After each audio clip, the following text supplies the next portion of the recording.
Hello, beautiful. Hello. Hello, how are you doing today? Okay. Yeah. All right, so on this particular episode, I wanted to talk about relationships and money. I think it'll be like a ongoing thing because there's just so many topics to talk about in regards to relationships and money. And I think even transitioning from relationships to money to marriage and money is completely different. This man is so giddy right now. Like, this is his specialty, so he's like mad excited to talk about this. She's been like not wanting to talk about money, and I'd be like, no, I haven't not wanted to be talking about it, but I just know that this is more of you'll take the lead on this. When you first meet somebody, when is the proper time to discuss these things? So, education and what you do for work, how much money you make, and the amount of debt you're in. Now, me personally, when we first met, I didn't even have a job. So it wasn't anything to talk about in regards to money. Like, I'm not sure if I shared with you my unemployment amount because that was the only income I had at the time. I mean, you probably did, but it was on some childish shit. It wasn't like you were 21 years old. It wasn't like, I feel like you need to know how much money I'm bringing in. It was just like, yo, I'm unemployed. I get like this amount every week. It's cool with me for now until I find something. Like, you were 21. It is okay that you didn't have a job. Like, so I think you was working like to get something. Okay, so like if you did it more formal, because there are some like fairly mature 21-year-olds where they're like professionally like courting women or a man, and they go out on an official first date. I can't say we really had an official first date, but if you had an official first date with somebody, you're in your early 20s. I think it's okay on first date to say, okay, I have a bachelor's in this, or like this is my education level. This is the school I went to. And this is what I do for work. I'm not sure if we getting into... No. Definitely not into income. I feel like if you're going on a traditional first date, those are normal things that you're asking. What do you do for work? Did you go to college? Or, you know, like what school did you go to? Where are you from? Like things like that. So that's basic. But I'm not about to ask you how much money you're making, and I would take offense to you asking me how much money I'm making on our first date. It's like... Absolutely. I don't even know you. Like, right. Go sit. All right, so what point... in the relationship, now we're dating, what point do you know what I do for work? I think that's still fairly... No, I think what you do for work is a first date conversation. Okay. How much you make? How much you make.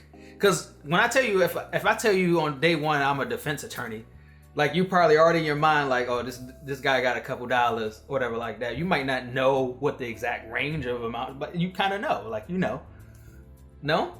No, because there's just certain professions where you're like, you think that they make a decent amount, but that doesn't mean they have any money. That's true.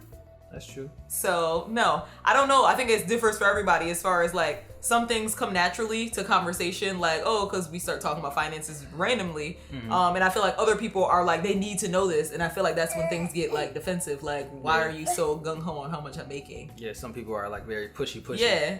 So it should just come out naturally. I feel like it should be a natural conversation, unless like someone like say usually it's a female is pushing towards getting more serious in a relationship. I think that at that point is when the conversation needs to be had. So where exactly are you trying to take this? And if it comes to living with each other and things like that, we need to know what's really going on in each other's lives at that point. At what point does debt play a role? Like how much you got in student loan debt? You got a car note? Do you like? Is that not even important until you start probably like moving in with each other and getting more serious?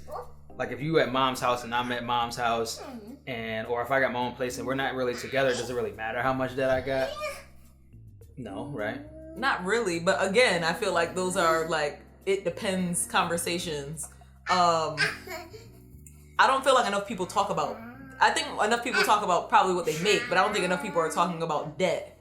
So I don't think that that's a normal conversation for our community to be having, which we should be. Right. So it's hard to say when we should be doing it. Yeah. But yes, again, if I'm moving in with you, we're looking to take things more serious. The only issue with that is some people move in with each other after like 3 months and they still don't even really know each other. So it really depends.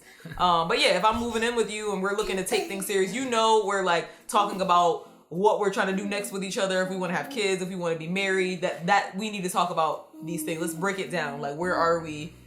If we don't already know, because some like for certain people like us, I feel like that was normal conversations. We discussed my student loan debt mainly, and you not working at first and then starting to work, and I feel like we compared our income. So I feel like those were like gradual normal conversations that we had. Where with other people it might be like kind of hidden because it might be embarrassment or you know, they feel some type of way because they have so much debt and they feel uncomfortable with it. They don't want to talk about it. So I mean, it depends on the person, it depends on the couple, but I absolutely feel like more people need to be talking about it. Right. I feel like it's very important to talk about it. I'm still not sure exactly when it comes out, but I have an uncle who was dating a woman who, like, we pretty much called her auntie, but he never married this woman because she had so much debt and she was not proactive towards taking care of it or doing anything about it. He dated this woman for like 12 years. They were basically like, they lived together, everything. Like, we called her auntie, like, to the point where, like, I didn't even know they weren't married, to be honest with you. But he never married this woman because she had debt. So yeah, I think that ends up being a bigger downfall in relationships when it's not discussed, because then it comes up later and you're like, right, what the fuck? Exactly. We finally thought we were getting our money up and you got all this shit that we need to pay off. Doesn't matter how much debt they have. Like, if you really love this person and you know it's a year or two in a relationship, what number shies you away from saying I really love this person, or we can actually work this out?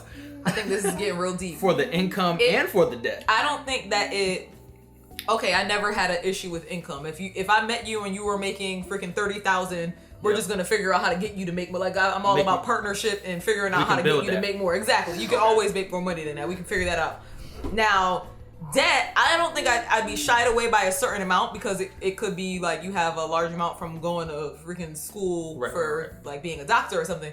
My bigger issue is this current recent debt? Did you just get yourself in $50,000 additional debt? Like, what are you doing right now? Right. Are you trying to get out of the debt, or are you adding more to the debt? Is what the problem I think would be. Like, was this a bad mistake, or are we still actively making terrible decisions with our money? Exactly. Got you. Okay. Exactly. Yeah, because I mean, at the end of the day, if where your end goal as a couple, I feel like most people's end goal as a couple should be to make more money. High six figures though. Yeah.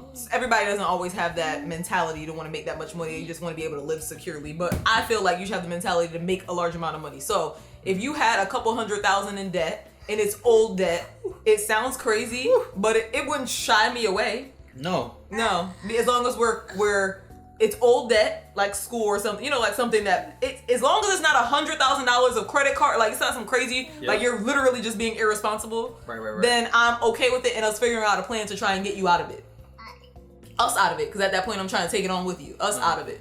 But if it's new debt and you're like racking up tens of thousands of dollars in credit cards, that's like a problem. Crazy. Like, yeah. For me, I like to base everything on like my own personal life experiences. So I personally had $75,000 in debt. So I think I can handle a person who's had $50,000 to $75,000 worth of debt. If I got with you and you got this advanced degree and you got like $150, I don't know.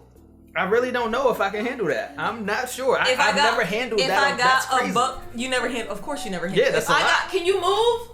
If I have an advanced degree, I need to be having advanced figures coming in as well. You should. So now we need to come up with a plan to use those advanced figures to pay that debt down. Absolutely. If you got that much in debt and it's due to a degree, you should be making more money. And if you're not, then we need to find you that career to make you that more money so you can pay it off. I know people with 90, 100, maybe not to the tune of 120, 150, but I definitely know people with 90, 80, 90 in K in debt, and they do not do work in the field that they got their degree for. They switched around a lot, which played into it. Maybe like, you know what I'm saying? Like, you could have did the whole program and didn't pass the exam at the end of it. Like, if you were a med student, you know what I mean? You can get all the degrees, the bachelor's, but are the they master's. Still spending money frivolously? Because at the end of the day, if you make $50,000 at your job and you're not using your degree, if you cut down on your living expenses, which I'm sure you can pay that off. You could.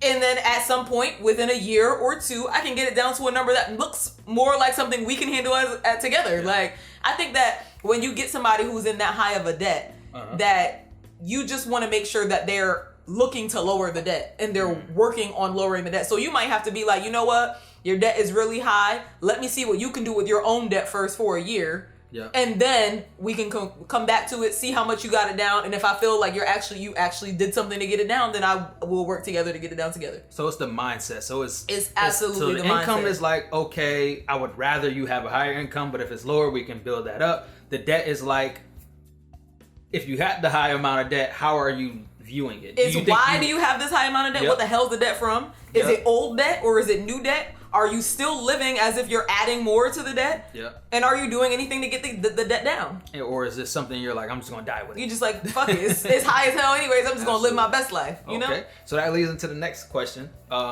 which is, at what point do you start helping? Do you allow this person? Do you wait for marriage to start helping, or do you start like helping out as a boyfriend girlfriend? But we've seen that play out. And I think on larger scale of debt, marriage. You gotta be married first. Okay. Now, I don't think it's a problem for you if they got some credit cards here and there that might be a couple grand, and you want to help them with paying that off. That you help with paying some of it off. Well, you give them a couple hundred here and there to pay it off. But I need to know if I'm helping you with paying it off, you're not just rebuilding it back up. Yeah, like I'm not paying for you to just use it. Yeah, so I think it all is dependent on, again, mindset. Yeah. Like even in our particular situation, I paid off your car note, but technically it was my car note. Yeah. like it was really it was registered in my name. Right. Yeah. Like we both had the debt on our reports, but the mission of me paying off my $75K was a part of it. So I was just like, I'm just gonna attack it, and it just seemed like a really big favor to you. I absolutely believe if the car was in just my name, it would not be paid off right now. It probably wouldn't be. No, it wouldn't, because you paid it off because it was under both of our names, and you were trying to clear your report. Yeah, exactly. So the only reason why. Yep. He uses that to his advantage now, though. Exactly. I paid off your car. Exactly. Paid your car off when you was just my girlfriend. Like, it's a blessing. It was his car too. Wow. Cool. All right. So what do you guys think? Relationships and money. Do you talk about how much you make, what you do for a living, how soon? What is too much debt? What is too little income? I want to say that we didn't always think this way, though. Absolutely. Like, I absolutely was the person that had $55,000 in student loan debt, and I'm like, fuck that shit. I'm dying with it. I've had it my whole. I've always been. And then I saw Norman get rid of $75,000 in debt, and I was like, fuck it. If he could get rid of it, then I guess I could get rid of this shit before I'm old and dusty. So yeah, it's all about mindset. It's change your mindset. You see somebody do it, physically see them do it, and you know it's possible to do it, and in a short span, a year is a short period of time, then I'm all for it. Yeah. But I previously was like, fuck that student loan shit, I'm not paying this shit. Absolutely. And I think since we're married now, I've taken on the fact that like your student loans are, I mean, they're still your student loans, but like we need to attack this. We need to take care of this. They exactly. Are ours. Like our student loans, yours are ours now. We're married. We gotta figure out a plan. But it is a different plan than his plan. His plan was attack it, go back to work, pay it all off, now make these deals, get it all done and over with. Where me, it's like, let's pay my smaller snowball effect stuff, which really isn't that much. Right. And then the student loans is what's left over, but maybe we should invest and get a investment property first, and then that pay towards my, we just trying to do it a little bit different way. Yeah. Absolutely. Yeah. It's all about growth. Absolutely. Deal.